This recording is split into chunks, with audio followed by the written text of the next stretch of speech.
Video part 1 video வந்து பாத்தீங்கன்னா நம்ம சேனல்ல இருக்கு, மறக்காம போய் பாருங்க.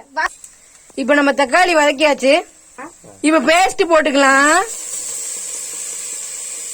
இப்ப பேஸ்ட் போட்டு வதக்கலாம். இப்ப நம்ம மல்லிப்பொடி 2 கரண்டி போட்டுக்கலாம். இப்ப மஞ்சள் பொடி 1/2 கரண்டி போட்டுக்கலாம். இப்ப நம்ம மிளகா பொடி 1 கரண்டி போட்டுக்கலாம். இப்ப மட்டன் மசாலா கொஞ்சம் போட்டுக்கலாம். இப்ப கழுகி வச்ச மட்டன் எடுத்து போட்டுக்கலாம். இப்ப மட்டனை போட்டு பச்சை வாசம் போற அளவுக்கு வதக்கலாம். இப்ப நம்ம உப்பு போட்டுக்கலாம். கல்லுப்பு. இப்ப நம்ம பச்சை வாசம் போற அளவுக்கு நல்லா கிண்டியாச்சு. இப்ப அதுக்கு தேவையான தண்ணி ஊத்திக்கலாம். இப்ப நம்ம கறி நல்லா முங்குற அளவுக்கு தண்ணி ஊத்திக்கலாம்.